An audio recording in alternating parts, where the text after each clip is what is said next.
All right, this week's class is all about portraiture. No matter what type of photographer you are, I guess maybe unless you're an architectural photographer, right? You will need to understand portraiture and be able to take good pictures of people. It is such an important skill as a photographer. And so let's talk about what portraiture is as far as this class is concerned, and these skills that we're building is concerned. Also, what it isn't. So portraiture, in my definition for this class, is a controlled photo shoot with a subject, right? The subject is fully aware that the photographer is taking their picture, taking direction from the photographer. The person, obviously, when I look at the picture, has an awareness of the camera. They obviously know they are, even if they're not looking at camera, it's obvious that they've been set up in some way. Now, portraiture can be as little as take you like a few seconds in street photography portraits. That is, of course, not what we're doing. We are dealing more with kind of the editorial fashion shoots. Your editor tells you go out and get a picture of this person to go with their story. That's what we're doing here, right? So what it is not any kind of a spontaneous or candid image of a person doing something where the subject doesn't, really expect the photo to happen or even acknowledge the photographer. So the point here is that not all photos of people are portraits in our definition of portraits. Yes, any picture of a person can be considered a portrait, but just not for how we're using it. So there's three basic ingredients to a portrait. Obviously, the first one, the main one, is the subject, right? So the person. Now, obviously, we can do groups of people, but for this class, we're only focusing on taking a portrait of a single person. There's obviously the location. So where are we taking the subject? And that feeds into the background, right? Which can include set dressing, so things that are in there that aren't necessarily part of the, or that are part of the location, but kind of add to the story. We're not going to really do this. Props are part of that set dressing too, and we'll talk about that and why we're probably not using props in this assignment. So where can you take portraits? Obviously, the first location you can do is in a studio, right? That's the most highly controlled thing. You have to set up your studio lighting and control all the lighting completely that way. You can use a scouted location, right? So you may select a place because it has graphic appeal, right? You're like, oh, it has no relation to the person. It's just you say, I like this background. Now I'm going to put a person in front of it. And then we have the subject's location, right? So this is where you actually go to their location, and now that background starts becoming part of the story of this person, right? So it's part of something special to them, and so that's the subject's location. So we have all these different types of portraiture that we're going to go over. Traditional, classic. I'm just going to keep moving here. So there's also these three layers, I think, of possible information in a portraiture, right? Our very first one, if it's just a portrait and we don't care about anything about the background, about the whatever, it's just representation, right? This is what the person looks like. That's it, right? Now, portraits can have extra layers that are more nuanced. One is the internal world of the person. So this is where you pose them based on their personalities, their essences, things like that, right? You wait for that look that really says, oh, that's the look you would expect that sums up this person's personality. And then there's the external world information, right? And so this would be something like environmental portraits or personal locations where you show the things that relate to them outside of themselves, right? So the places they frequent, the things they like, stuff like that. So looking at the type of portraits there are, the first one is the traditional or classic or formal portrait, right? And that's where the person is a complete focus of the photo. So speaking of internal world, right? Look at this look. I mean, you expect most portraits just to be someone smiling, but this is... who is that? Is that Winston Churchill? I should know these kind of things. But if the look is so intense and different than like someone just telling someone to get up there and look your best, this is looking your thing. Okay, anyhow. Again, these can range from that just representational to that internal world. In these ones, the background is really just there for graphic appeal. it gets out of the way. The focus should be absolutely on the person. Of course, you can do these in the studio, scout a location, subject location. It doesn't matter. But the fact is that it's going to be focusing on that person. Yeah, and maybe there can be some props. I hate props, but we'll talk about that, right? So here's some examples, right, of doing studio photography, right? Think about it. This flower has nothing to do with this girl, right? It's just there in the background. Here we just have a plain background. Here we have this, right? So that's a studio regular portrait. Going out on location, right? We can have, I see these 3 Steve McCurrys. This is obviously not Steve McCurry. Where we have, just different types of backgrounds that are kind of just visually appealing, but they're not necessarily, part of the story of the person anyway. The focus is still what the person looks like. Then we have the fashion and glamour photography, right? And so, the person's the focus of the story, but it's not about the person as much as it's about their physicality, sexuality, the clothes they are wearing, things like that. They're often made, obviously, to sell some sort of a product, or just to, for some kind of appeal. The background is there to just add, again, to this graphic appeal of the whole thing. Sometimes these backgrounds are often aspirational appeal, so we take photos of people in a beach, right? And wouldn't you love to be in a beach? I would. I'm stuck at home in this coronavirus situation right now while I record this. It would be great.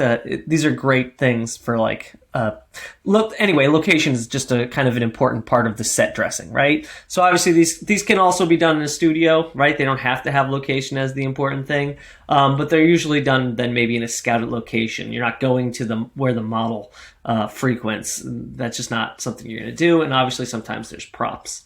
So here we see some pictures here. I think a couple of these, maybe these 2 are by David LaChapelle, a pretty famous photographer, and see he actually has kind of countered these 3 things. He's covered this house in the same color as these. That's kind of interesting. This one's got some interesting things going on with the focal length and stuff. But right, you can just go put people wherever and take fashion photography, Now that's the real thing about, the current time of classic and fashion photography is that they exist on a spectrum. No longer do people expect to go into a studio and just get their photo taken. Most people want to do photo shoots that are, somewhere interesting, visually appealing. So you probably had senior portraits done, right? And you probably went somewhere the photographer thought was interesting, or also in their studio and did all these things. Wedding photography also, it's very in vogue to do a more fashion-y setup for these things. So that's just where things are with fashion photography, more so than, say, like the early 20th century. Now, there's also a whole genre of portraiture called informal or lifestyle portraiture. And what these are kind of, they appear candid, but they're also semi-directed by the photographer, right? Semi-posed. Where you kind of take someone out and kind of put them in situations and try to interact with them, or have maybe people interact together to create these photos that just have this more casual feeling, as if they're candid, but they're only half candid, to be honest. Sometimes they can be just part of a larger formal portrait session, right? You might just kind of add those into that. This is definitely not part of this class. We are not doing this type of portraiture. There's nothing wrong with this type of portrait. It's very in vogue for people to want this kind of portraiture, but first we're going to learn our basics. Obviously the background will add texture, graphic appeal, or it'll be on their location. A lot of these are often in their location, right? These are generally, I guess, a little less done in the studio is the point here. And lastly, I think another portrait is the environmental portrait, right? And so this is really that external world. We're telling the story of this person and how they interact with, this isn't the last one actually, how they interact with the external world. So your vocation, obviously this guy is a I don't know, a shipbuilder. Who knows what this guy is? But obviously this would run with some story about this guy and all these things. So props and set dressing and their location becomes super important, right? And so obviously this one's always, it's called environmental portrait for a reason. It's always in the subject's location. It's not in a studio in any way, shape, or form.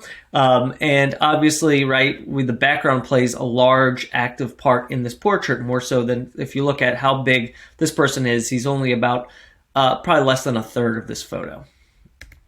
And so here we see some more environmental portraits. And this is one we're not going to do in assignment 8, but we will do during the course of one of the final photojournalistic packages.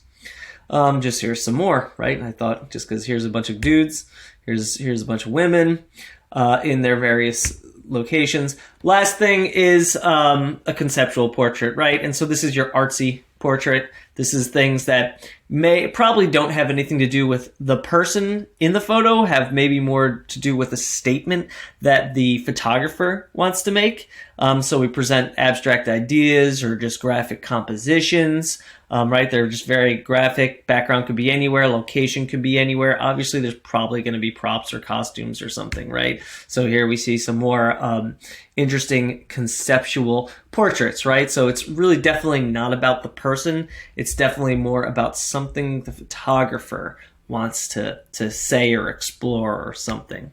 And, formal portraits, conceptual portraits can kind of split some hairs here. So if we see, like, sometimes during a senior portrait shoot, you'll see something like this. Is this kind of conceptual? I mean, it's because it's very different. It's conceptual, but it's about the person. So I don't know. It's kind of straddling both. Same here. Like, this is a common wedding or engagement shot you see, right? It's about the ring, but the people are in there, but it's not really a portraiture. I don't know. So these things are all just spectrums and scopes. Again, we're not doing this for this class, but I'm just letting you know. Again, other cool things, right? There's like, is this an environmental portrait or a conceptual portrait? This is about Michael Jordan, I guess, and he plays basketball, and maybe that's not Michael Jordan. I don't know who that is.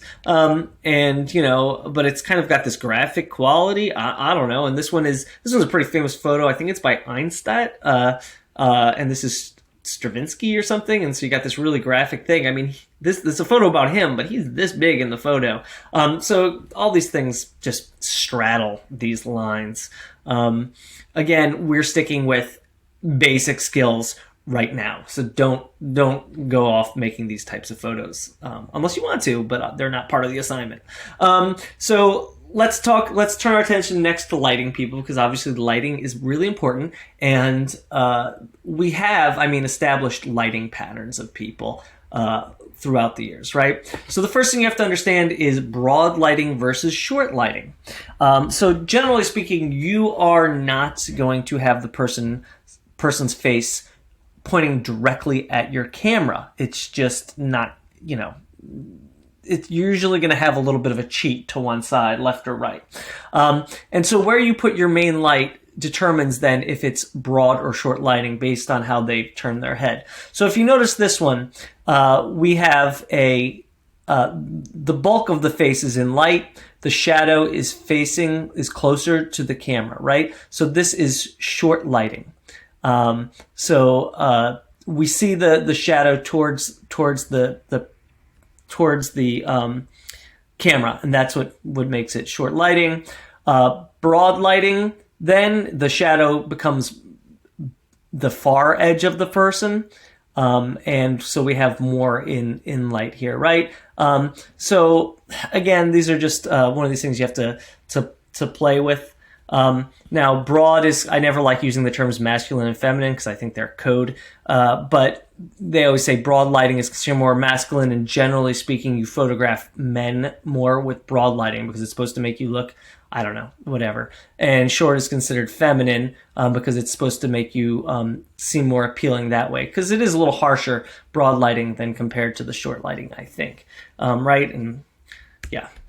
Another type of lighting that is very you need to know as a photographer is called Rembrandt lighting. And this is named after the painter Rembrandt, who used this lighting pretty much in all his portraits. Again, this one might be good if you have someone mostly pointing forward at a camera. But the denotation of Rembrandt lighting is this triangle of light that's created on the shadow side of the face, right? So the light just strafes through enough to make this triangle, and that's what Rembrandt lighting is. It's a good, just basic pattern of lighting. Obviously, you can fill in any different ways. This one's very harsh with one light, but you could obviously open up this shadow area via a fill light or a reflector. Butterfly lighting is the next pattern. It's characterized by this shape, this butterfly shape the nose makes with the shadow underneath it. So the light is pretty much right above and to the front of the person here. And this is considered to be a very feminine and flattering, because it starts to, with the shadows on the cheeks here, you notice it starts to really thin the face a lot.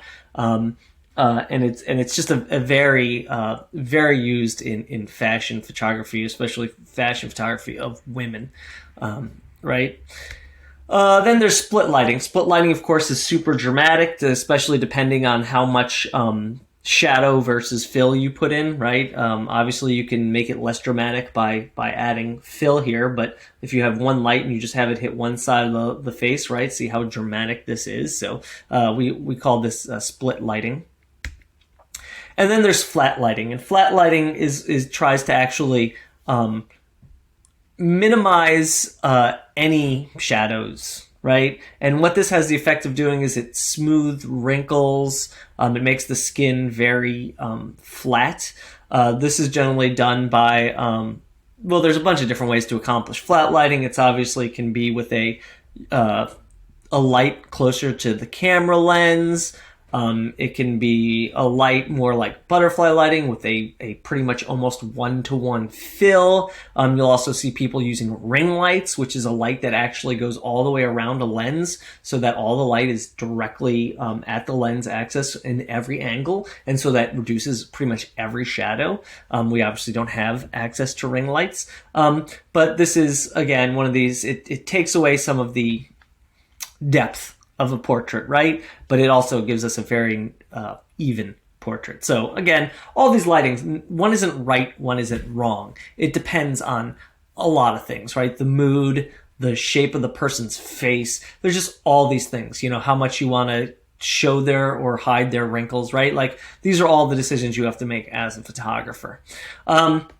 Another one that's used in fashion a lot, you'll see, and you did it in the assignment of Flash, right, is to get a rim light on there, use the sun as a rim light, and then pop back in a strobe, or even use reflectors. So you see this one, this is still butterfly lighting on this woman right here. So obviously they probably have a strobe up top in front of them, kind of evening out the thing here, right? You could accomplish this with your off-camera cord. This is great because it really, you see the way, if you have a dark background, it has the nice contrast line to separate the person from the background. Obviously, if it's a light background, you see they eat into. So hopefully during assignment 7, you kind of figured this out, how this works.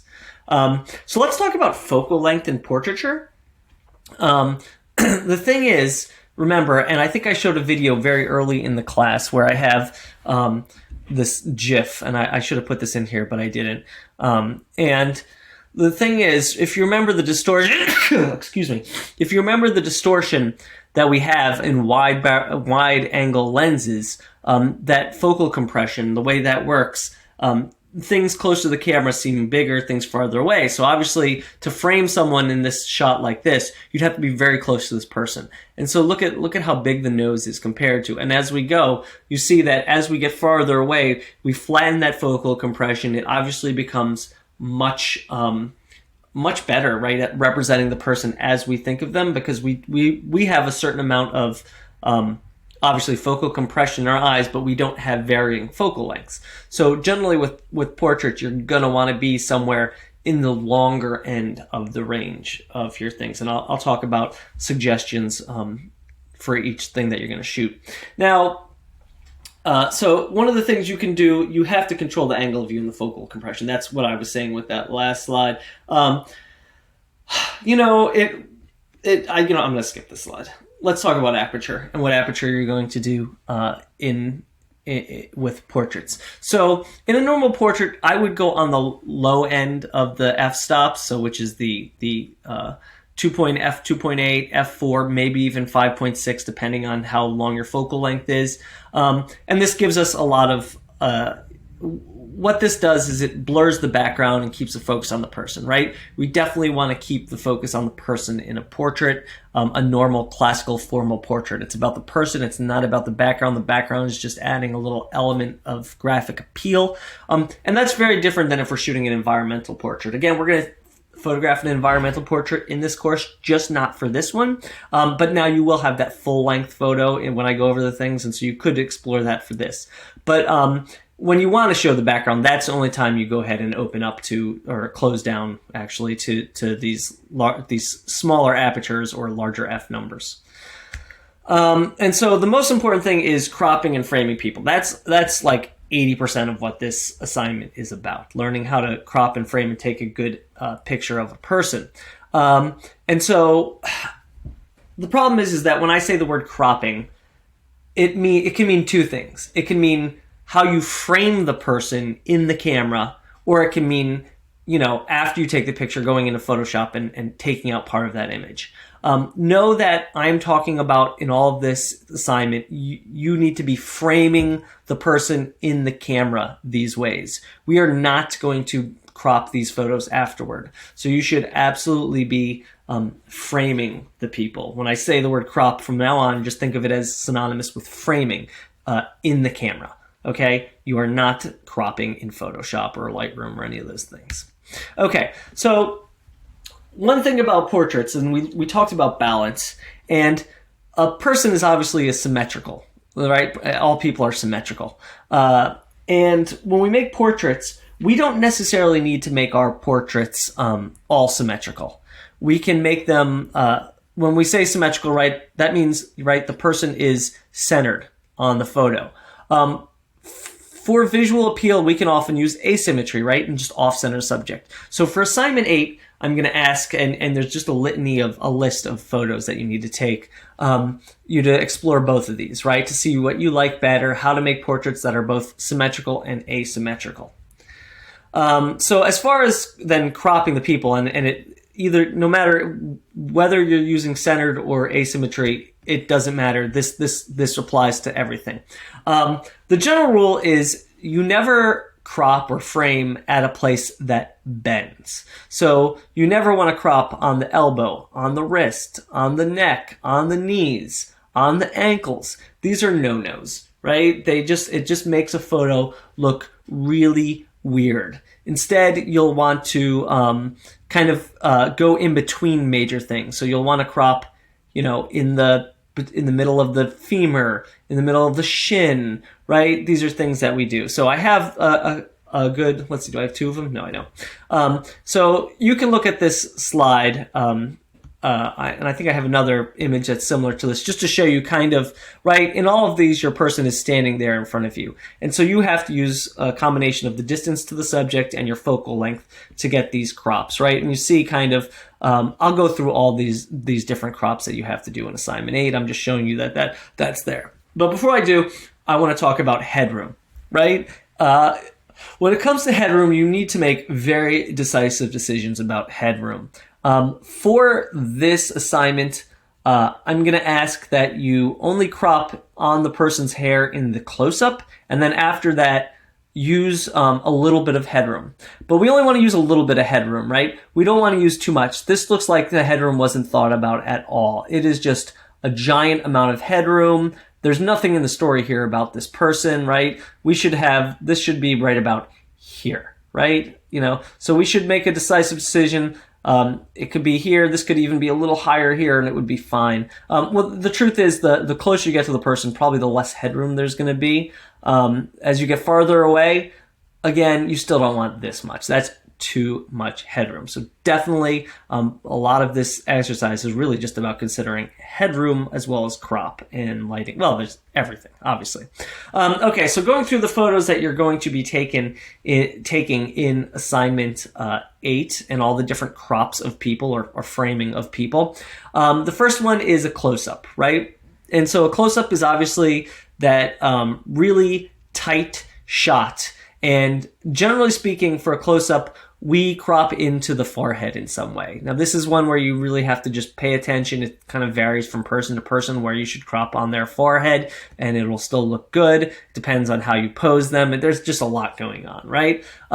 Generally speaking, the eyes are going to be in the top third of the frame. Usually, we talked about the rule of thirds. They could be right about at that line or even slightly above it.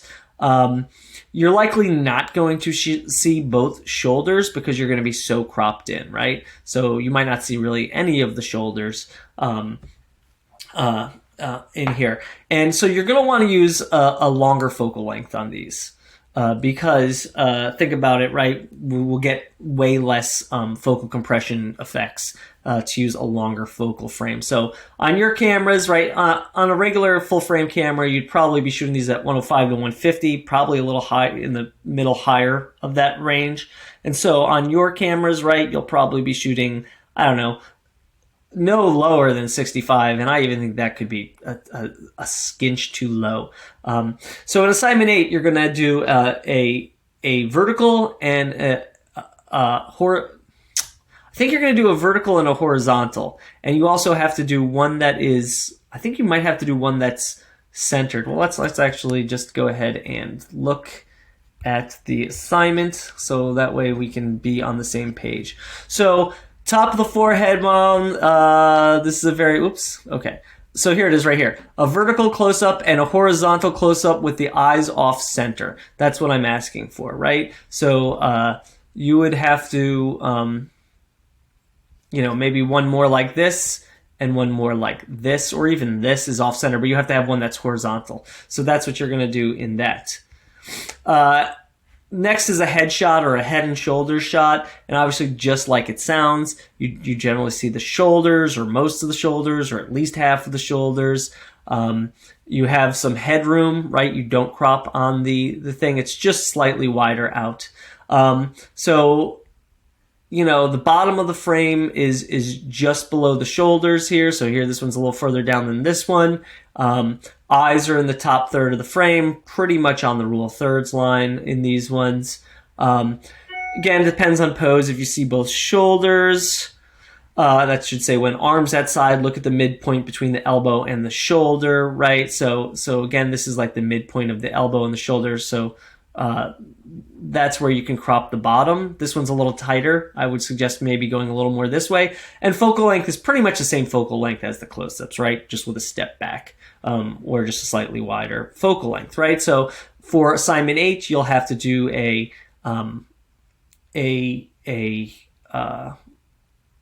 centered vertical shot and an off-center horizontal shot, right? So these are good head and shoulders shots to look at as kind of guiding for how you do it.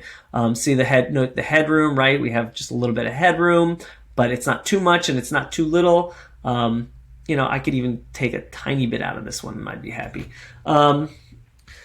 Let's see, waist and medium shot is the next shot. So we see here where this crops. So you basically go right at the hips, kind of maybe even just below where the buttock starts. You see here, we also see we have these headroom here. This one, I don't love this one because it doesn't have enough headroom. I don't mind it, but this one is like, she's right on the edge. This is one thing I hate. And as a designer, photographer, I say make decisive decisions. When you're like basically at the edge, I call that a dirty edge. You either need to decide to decisively crop at the forehead or decisively add a little more headroom to make it seem more intentional. So I think this is actually a bad example of where to crop that. Anyway, this one is really easy to accidentally get the wrists cropped in a bad spot. So I would pay close attention to the wrists, maybe pose the person, get them to do something with their arms, and that'll change it a little bit.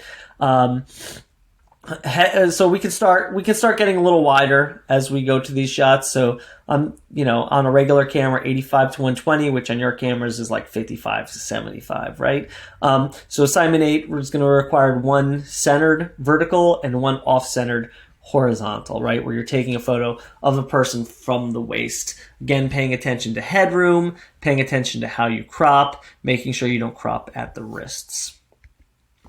Next is a 2/3 shot. It's this one is where you're cropping above the knee, pretty much above the knee. So you see there's a little variance here, right? This one's a little closer to the knee. This one's a little higher above the knee. Really just depends on, how far you go. Don't, this is borderline too much headroom. I would maybe just take this down a slight bit. But for the most part, I'm not that concerned about it, but I would probably bring this headroom just down just slightly. Again, so our focal length is pretty much the same as the last one. And you're going to do one centered vertical, one off-centered horizontal. Then 3/4 shots, that's where we are now going below the knee, pretty much in the middle of the shin here, somewhere in the calf, mid-calf to above ankle. So it really just depends on how you're posing the person. Once again, do I think there's a little touch too much headroom here? Yeah, I think I could have gotten it with focal length to go about here. But that's okay. Again, this is borderline where I would say there's a little bit of headroom, but it's not terrible either. Kind of depends on, too, if there's anything graphically appealing. I think maybe if there's something else, I wouldn't complain about that as much. Again, we're pretty much still in that same focal length. For assignment 8, you're going to do one center vertical, one off-centered horizontal.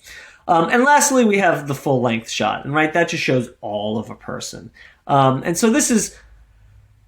I mean, I guess I say generally it's far less used in traditional portraiture and more for fashion, right? So probably in your senior portraits, you have a lot more of these full-length ones and things like that.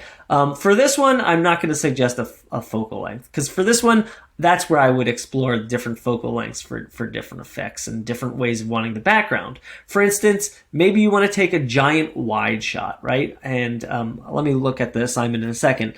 But as a graphic designer, I would love this shot because this person's right here. And, I don't see the whole person, but that's okay. But it gives me so much room to lay out text and things. Like, it's amazing. So just let's look at so we're on the same page here. I'm going to tell you to make a full body or wide shot. So that means, right, really, this one we're not concerned about headroom as much. We're concerned about more making kind of an interesting picture. So one just off-centered and one centered. That's all I say there, and that's fine. Right? Take something interesting for that. So this is something really interesting that I had never even heard of until I was already not a professional photographer anymore. But after I heard about it, I was like, oh, that makes a lot of sense. And one thing that's really interesting is that you would think with posing people that the eyes would kind of be on either side of the central line. But the truth is, in a lot of portraits, especially traditional portraits and things, the eye winds up actually being right on the center line. That's kind of interesting, right? Because again, we don't want to put the person's head directly facing the camera, right? We always want to cheat it a little bit. Even this, right? Obviously, we see this side of this lady's face, and that central line actually goes right there. And so we can do that even in asymmetrical photos, right? So where we, maybe the way we pose a person winds up having, the eye on the center line. This is, of course, we've seen Migrant Mother before, and it works out to the center line. After I heard about this, I was just like, oh, let me look at any photos I have handy that I made during my time, and the first one I happened to look at had it. This is just a portrait of a woman. I took her wedding day photos, did her wedding. So once again, you are going to have to frame off-center on things. Now, these are examples of environmental portraits, and you don't have to do these. I just want you to think about how you pose people and how you angle them as you pose them. So obviously also thinking about, eyes. They don't have to be looking at the camera, things like that. So you could cheat your body to, either side. When I say cheat, it means just kind of turn it in one direction. That's what I mean by the word cheat. So you can still cheat it away from the camera. You can cheat it to the camera, or you can angle it to the camera. These are all choices that you're going to have to make and direct as you're doing it. These ones are interesting because in taking portraits that weren't of these kind, I would never do this. Because generally speaking, you want what's called lead room. But these people are taking them off center and breaking the lead room. But the nice thing is, say with this one, the eyes are back to camera, so there's a lot of line that keeps me moving around here, and I don't mind it. This one is just kind of interesting for this. it adds attention to a photo, I guess. So there's nothing wrong with it. I'm just showing you some things. Obviously, you can still create symmetry, and you'll see all these slides again when we talk about environmental portraiture, right? So centering a person creates symmetry. This one's a nice, almost perfect symmetry, right? Again, when you're photographing these, I'm going to ignore these because you're going to see those slides again. Let's talk about posing people. And again, you're not making environmental portraits. Remember that. You're making fashion portraits. So we want to stay more along the lines of these, this one where you don't see anything, right? You don't really see anything. It's about the person. So let's talk about posing people. And the first rule is, if it bends, bend it. If you just have someone stand perfectly straight, it's going to look like a mugshot. On top of that, if you have them looking right at camera, standing perfectly straight, again, you're just going to look like you're taking their mugshot. If you remember from when we talked about lines, it's diagonal lines that are the most dynamic. And so that's what we're trying to create when we pose people. We're trying to create diagonal lines. So one of my tips to learning how to pose people is to pose yourself, especially in the moment. Don't go tell someone, hey, go stand over there. Actually go over there and see what affordances are given to you. Like maybe there's something for them to lean on, put their foot up on, something like that. I always inevitably put myself in the spot where I'm going to put the person and actually just run through like some ideas of how I think I could pose them real quick before I even turn my camera on them. And so this part in the class, too bad we're not together, because what I do is I tell everyone to stand. So you should totally actually, while you're watching this video, get up right now, stand up, because I'm going to teach you how to stand. And that may sound weird, but the truth is, most people, if you tell them, hey, go stand over there, and I'm actually standing up here, they will just put their weight evenly distributed on their two feet and point straight at you. Ugh, that is the mugshot. This does not help us in any way, shape, or form. What you want to do is have them do something called contrapposto standing. And contrapposto standing simply means that you put all of the weight on one foot and let that second foot is really just there to help you with your balance, and it's on the ground, but it's not taking up really any of your weight. It's just giving you that little thing. And the benefit of what this contrapposto standing does, right, and this is very classical in Greek sculpture and Roman sculpture, is that as soon as you put all your weight on one leg, you instantly start creating diagonals in the body. So if you notice, right, the hips naturally tend to have one right over the other. The elbows naturally go the opposite way, right? Because it's all about how we balance our body. And so the simple thing to do is just go ahead and tell them to put all their weight on one foot, and instantly you'll already be halfway there to posing them better. So once, you don't have to do everything standing, obviously. You can do a lot of things. So this is just the laundry list of, all these choices you have to make as a photographer of what they can do as they're posing for you. And you should kind of have this in your mind as like a checklist so that everything doesn't look exactly the same. Everything doesn't look, I know obviously with the Simon 8, a lot of these may look the same because you're just doing different crops. But if you're doing a full photo shoot going forward, right, you can think about their posture and gesture. Are they standing, sitting, leaning, kneeling, laying down, performing an action? Where do you do the body? Straight on obviously is the worst, but it can be used for certain things. Do you cheat it to the left or right? Do you change the plane at the waist? That means, right, maybe you have them, instead of having them, when they stand, instead of facing you, have them face off to the left or right of you, like completely 90-degree angle, and then turn their waist back to you. This is easier for me to show if I was standing in front of you, right? You have choices with their face. Do you point it at the camera, away from the camera? Right? The eyes are part of that too. Do you point that away from the camera, at the camera? What do you do with their hands and arms? They can fold them, rest them on objects, hold something, put them in their pockets. Akimbo means side, like kind of like a Superman pose.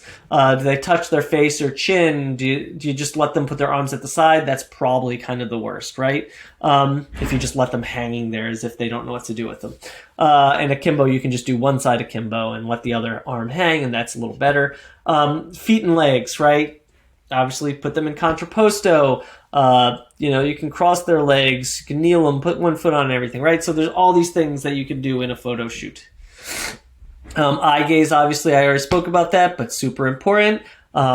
See, this one's off camera and it's fine, right? It's still a portrait. We know it's a portrait. We know that person knows they're getting their pictures taken. We're at the viewer, right? So at the viewers obviously always feels more personal, right? You get a better feeling of their, it's more active, it's coming at you, whereas this one feels like wistful, like what's he looking at? Is he so sad? I don't know, right? So that's the kind of things you do that. So I actually found online a few books. I don't know if they're legally online or not, but whatever, I put links to them that you can look at, where there's just whole books is about posing people. And you can always look through those and browse through those for ideas on how to pose people, even in close-ups, head and shoulders, things like that, if you're interested in getting more into this.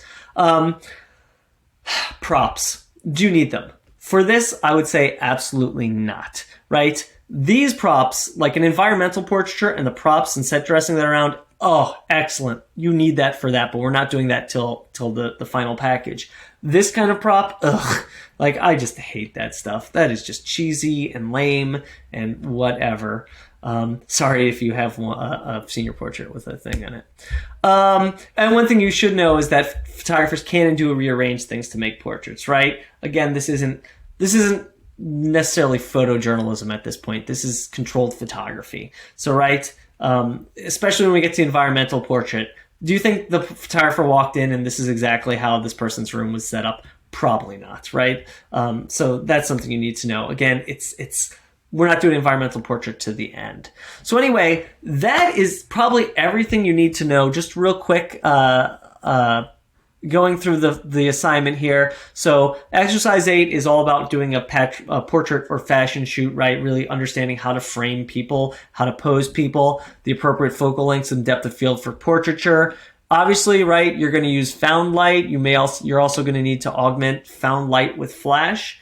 And so the premise here is you've been asked by your editor to, provide photos for a fashion spread, or even maybe just take a picture of a person for a story. It just has to be, that person. It's not an environmental portrait is the point here. So I want you just to take a lot of photos, right? So you're going to basically do 2 photo shoots, an indoor shoot and an outdoor shoot. And so you're going to take a minimum of 72 photos of each thing, even though you see that there's not that many photos to take in. And why is that? It takes multiple shots of a person sometimes to get the right look of that person. A little millimeters of movement can change a photo's success dramatically. And so, right, if you just go up and make one photo of a person, the chances that you got their real good look and everything are poor. You want to have your person actively moving as you are taking these photos, to try slight variations of close-ups, of 2/3, of wide-angle shots, right? You don't want to just take 10 photos of persons in the exact same position. You want to be changing these things by millimeters because you're learning right now and you need to see what works. And also just gain that confidence in directing a person, because this is a key skill. Okay, so you are not going to do the indoor shoot in your apartment. Now, I said that before this coronavirus thing. Obviously, we have so many beautiful buildings on campus with even really great natural light coming in them, like the Voxman building and places like that, where you can do some really interesting stuff. I don't know what's happening right now with the coronavirus. If you have you can do it in your house if you absolutely have to. Just know that it's not going to be as nice. I'd prefer you to try to find as nice of an indoor location as you can. But given our situation, obviously I have to give up on that a little bit. But also just think about your outdoor shot, right? You want something with graphic appeal is really what it comes down to. Don't just throw someone anywhere. Go find some, when I used to do senior portraits, I found the most interesting dilapidated buildings and places in the city that had their doors painted blue, just to give me something interesting to work with.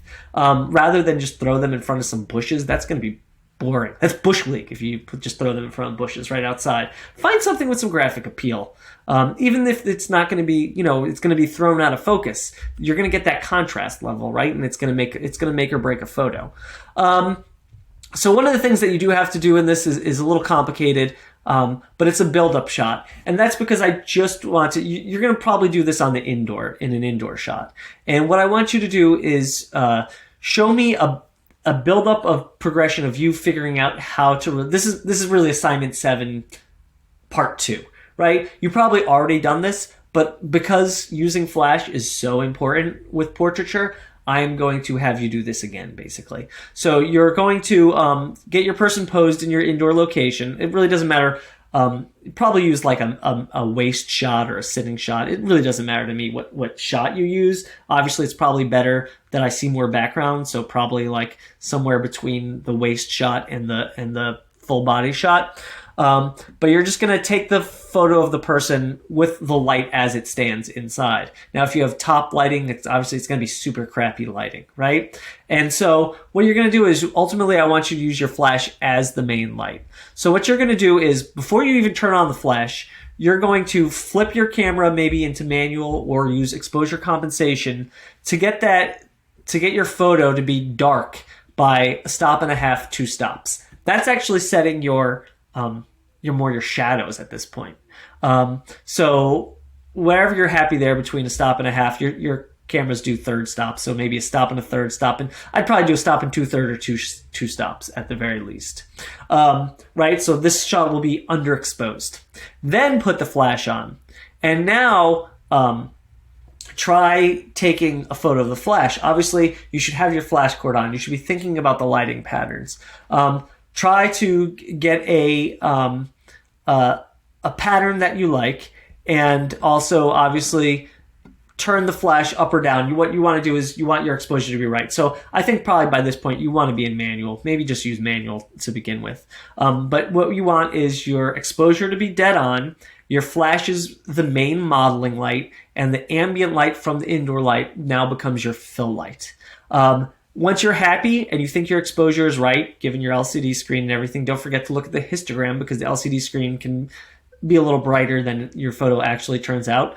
Then I want you just to, just take a few shots trying to direct your model, getting the best photo you can given the situation.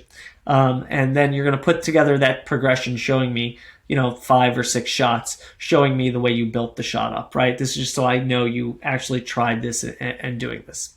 So then once you're done with that, and that can be just part and parcel, right? Obviously the same best photo, if it matches one of these, can just be handed in as one of these, right? You'll go through and do all of these shots. So I would probably do in both your indoor and outdoor shot, I would do all of these shots, right? All 12 shots. I would run down this list doing all 12 of these shots in both the indoor and the outdoor shoot. And eventually at the end, you'll be left with a bunch of shots that you can just make a contact sheet. Maybe you'll have way more than 144 shots. I don't know. But you see here, you could just go through these, right? A vertical close-up, a horizontal close-up. We went through these in the slide deck, so I don't have to go through these. I do have right here is a shot guide, right? Some helpful things. Obviously, also, you could take notes from the slide deck in this video. I'll have the slide deck posted. So this is just tips on making sure how you frame them right and use the appropriate focal length. Obviously, for all of these, right, you want to use as shallow depth of field, f2.8, f4, maybe even f5.6 for maybe the longer focal lengths. That'll be fine and still throw the background out of focus. The point is, right, I want the background out of focus. It's just providing texture to the photo. It's not the person. Obviously, you're doing this all in camera. Use a tripod. Okay, so that's everything. If you have any questions, obviously, shoot me an email. Usually, if it's a question I can answer, I'll if it's good. If it's not specific to you, I'll send the thing to everyone so everyone knows, because we're kind of not in class right now. Obviously, you should be shooting these. I say you should be shooting these in RAW. Given our situation right now, I think there's 2 options. You could shoot these all in JPEGs. That being the case, then you have to be very careful of your exposures and color balances, because obviously it's harder to do. If you want to shoot them all in RAW, you're going to have to develop at least 12 images plus these ones, which, should mostly be kind of JPEG-y. So you're going to have to use like raw.pix.io if we don't get access to the Adobe Online stuff before this. I'm asking you to do this. It's in the works right now. I don't know. As soon as I know anything, I will obviously send an email to the class. And so that's it. This week is only about this. This is the only video you have to watch. Your rest of your week for this class is spent doing these 2 photo shoots, trying to accomplish all the things on this list and this build-up shot.